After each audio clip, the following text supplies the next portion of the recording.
Je suis reconnaissant de l'inspiration qui a présidé au choix du cantique qui accompagne mon discours. Je fais un peu de bien aujourd'hui. Cela m'a donné une petite idée.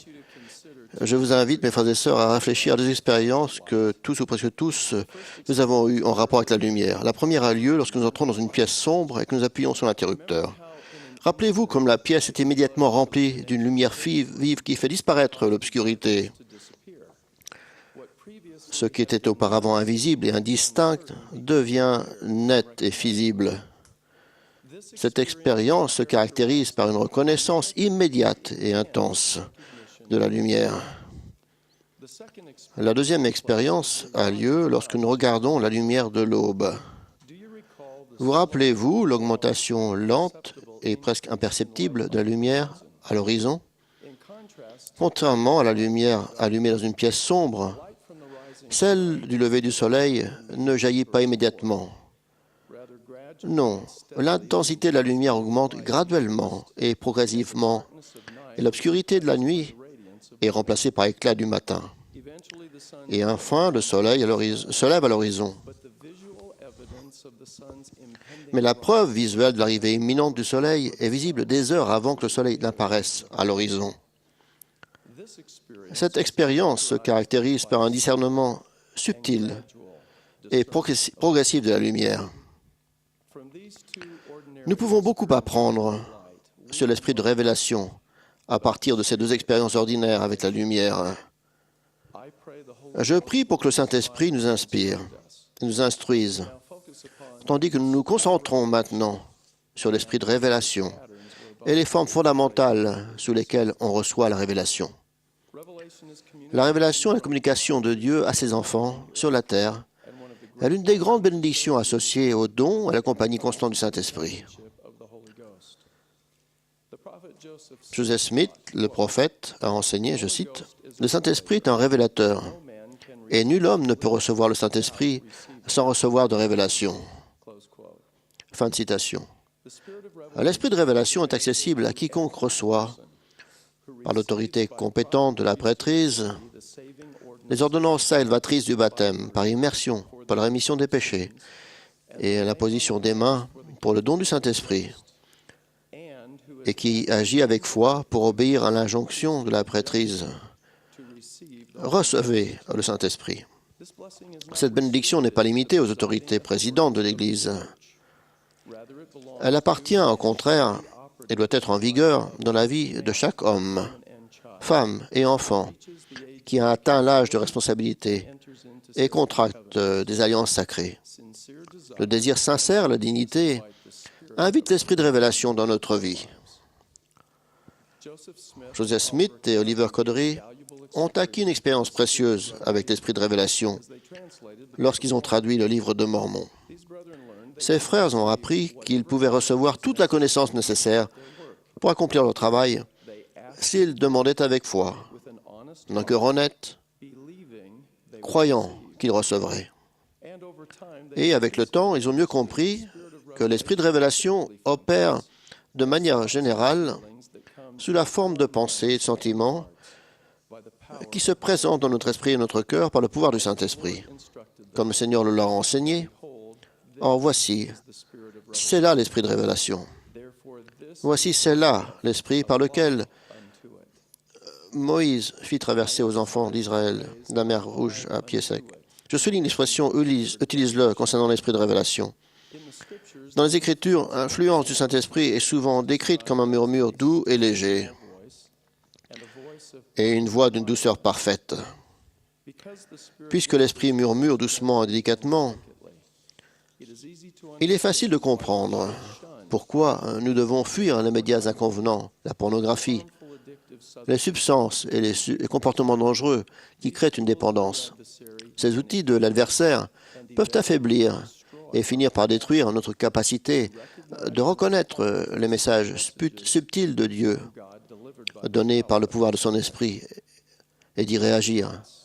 Nous devons tous sérieusement réfléchir et méditer dans la prière sur la façon dont nous pouvons rejeter les séductions du diable et utiliser dans la justice l'esprit de révélation dans notre vie personnelle et notre famille. La révélation nous parvient de diverses façons, notamment, par exemple, par des rêves, des visions, des conversations avec des messagers divins et par l'inspiration. Il y a des révélations que l'on reçoit immédiatement et intensément, d'autres que l'on reconnaît progressivement et subtilement. Les deux expériences de la lumière que j'ai décrites nous aident à mieux comprendre ces deux formes de base de la révélation. Une lumière allumée dans une pièce sombre est comme un message reçu de Dieu rapidement, entièrement et d'un seul coup. Beaucoup d'entre nous ont eu l'expérience de cette forme de révélation lorsqu'ils ont reçu la réponse à une prière sincère ou des directives ou une protection nécessaire selon la volonté de Dieu et le moment choisi par lui. On trouve des descriptions de telles manifestations immédiates et intenses dans les Écritures. Elles sont racontées dans l'histoire de l'Église et se manifestent dans notre vie. Ces grands miracles ont vraiment lieu. Cependant, cette forme de révélation tend à être plus rare qu'habituelle. L'augmentation progressive de la lumière qui rayonne du soleil levant est comme un message que l'on reçoit de Dieu, ligne sur ligne, précepte sur précepte. Le plus fréquemment, la révélation est donnée par petites touches dans le temps et est accordée en fonction de nos désirs, de notre dignité et de notre préparation. Cette communication de notre Père Céleste se distille progressivement et doucement sur notre âme, comme la rosée des cieux. Cette forme de révélation tend à être plus habituelle que rare. Et on la voit se manifester dans l'expérience de Néphi, lorsqu'il essaie différentes approches avant de réussir à obtenir les plaques d'airain de la part de Laban. Pour finir, il est conduit par l'Esprit à Jérusalem, ne sachant pas d'avance ce qu'il va faire. Il n'apprend pas non plus d'un seul coup à construire un bateau d'une exécution habile. Mais le Seigneur lui montre, de temps en temps, de quelle manière il doit travailler les bois de charpente du bateau. Aussi bien l'histoire de l'Église que notre vie personnelle abondent en exemples de la façon dont le Seigneur nous fait parvenir la révélation, ligne sur ligne, précepte sur précepte. Par exemple, les vérités fondamentales de l'Évangile rétabli n'ont pas été données à Joseph Smith, le prophète, en une seule fois, dans le bosquet sacré. Ces trésors d'une valeur inestimable ont été révélés lorsque les circonstances le justifiaient et que le moment était bon.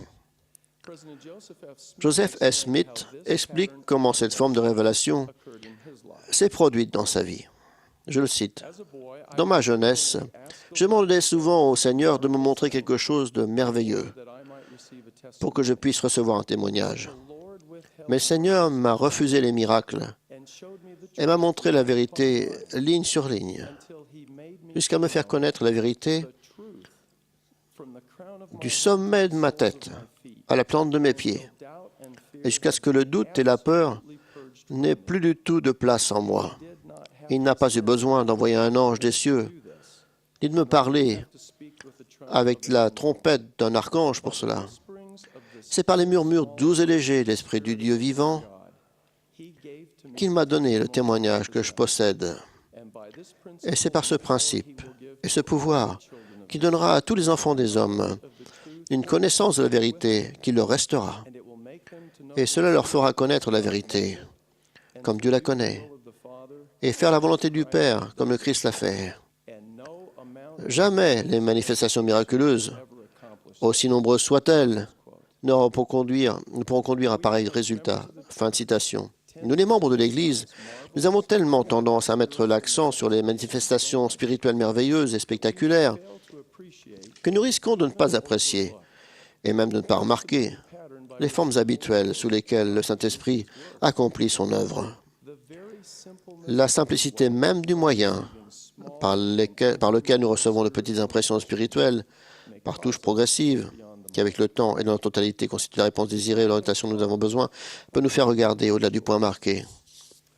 J'ai parlé avec de nombreuses personnes qui remettent en question la force de leur témoignage et qui sous-estiment leur capacité spirituelle parce qu'elles ne reçoivent pas d'impressions fréquentes, miraculeuses ou fortes.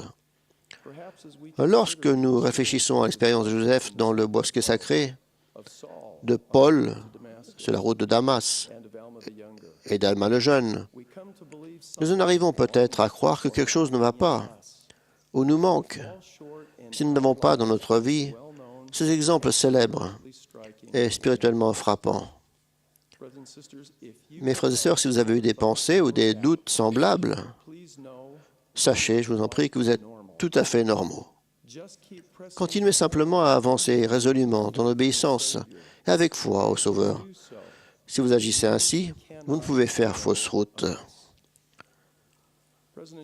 Joseph S. Smith a déclaré, je cite, « Montrez-moi des saints des derniers jours qui ont besoin de se nourrir de miracles, de signes de vision pour les garder fermes dans l'Église, et je vous montrerai des membres qui ne sont pas droits devant Dieu et qui marchent sur des chemins glissants. Ce n'est pas par des manifestations merveilleuses que nous serons enracinés dans la vérité, mais c'est par l'humilité et l'obéissance fidèle aux commandements et aux lois de Dieu. » Fin de citation. Une autre expérience courante avec la lumière nous aide à apprendre une vérité supplémentaire concernant cette forme de révélation qu'est le ligne sur ligne, précepte sur précepte. Parfois, le soleil se lève un jour où il y a des nuages ou du brouillard. À cause du temps couvert, il est plus difficile de distinguer la lumière. Il est impossible de connaître le moment précis où le soleil se lève à l'horizon. Mais ce matin-là, nous avons néanmoins suffisamment de lumière pour voir que c'est une nouvelle journée et pour vaquer à nos affaires.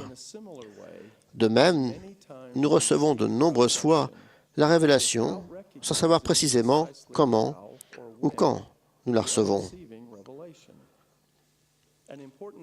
Un épisode important de l'histoire de l'Église illustre ce principe. Pendant le printemps de l'année 1829, Oliver Cowdery était maître d'école à Palmyra, dans l'État de New York. Lorsqu'il entendit parler de Joseph Smith et du travail de traduction du livre de Mormon, Oliver se sentit poussé à proposer son aide au jeune prophète. Il se rendit donc à Harmony, en Pennsylvanie, et devint le secrétaire de Joseph. Le moment de son arrivée et l'aide qu'il apporta furent essentiels à la parution du livre de Mormon. Par la suite, le Sauveur révéla à Oliver que toutes les fois qu'il avait prié pour être guidé, il avait reçu des instructions de l'Esprit du Seigneur. Le Seigneur déclara, « S'il n'avait pas été ainsi, tu ne serais pas venu là où tu te trouves en ce moment. Voici, tu sais que tu m'as interrogé et que j'ai éclairé ton esprit. Et maintenant, je te dis ces choses pour que tu saches que tu es éclairé par l'Esprit de vérité. » Oliver reçut donc une révélation par l'intermédiaire de Joseph Smith, le prophète, l'informant qu'il avait bien reçu de révélation. Apparemment, Oliver n'avait pas reconnu comment et quand il avait été guidé par Dieu et avait besoin de cet enseignement pour augmenter sa compréhension de l'esprit de révélation. Ce qu'il avait fait, en substance, c'était marcher dans la lumière, tandis que le soleil se levait par un matin nuageux. Dans beaucoup des incertitudes et des difficultés que nous rencontrons dans la vie, Dieu nous demande de faire de notre mieux, de nous mouvoir et ne pas être mus, et d'avoir confiance en lui. Peut-être ne verrons-nous pas d'anges, n'entendrons-nous pas de voix divine, et ne recevrons-nous pas d'impressions spirituelles renversantes. Peut-être irons-nous fréquemment de l'avant, en espérant et en priant, mais sans avoir l'assurance absolue que nous agissons conformément à la volonté de Dieu. Mais si nous respectons nos alliances et obéissons aux commandements, si nous essayons encore plus systématiquement de faire le bien et de nous améliorer, nous pouvons avancer avec l'assurance que Dieu guidera nos pas. Et nous pouvons parler avec l'assurance que Dieu inspirera nos paroles. C'est en partie le sens de l'Écriture qui déclare « Alors, ton assurance deviendra grande en la présence de Dieu. » Recherchez et appliquez convenablement l'esprit de révélation. Et je vous promets que vous marcherez à la lumière du Seigneur. Tantôt l'esprit de révélation agira immédiatement et intensément. Tantôt subtilement et progressivement, et souvent si délicatement que vous n'en serez peut-être même pas conscient. Mais quelle que soit la forme sous laquelle vous recevez cette bénédiction, la lumière qu'elle apporte illuminera et épanouira votre âme, éclairera votre intelligence et vous dirigera et vous protégera, vous et votre famille. En ma qualité d'apôtre, je témoigne que le Père et le Fils vivent. L'esprit de révélation est réel et peut opérer et opère dans notre vie et dans l'Église de Jésus-Christ des saints des derniers jours. Je témoigne de ces vérités au nom sacré de Jésus-Christ, notre Seigneur. Amen.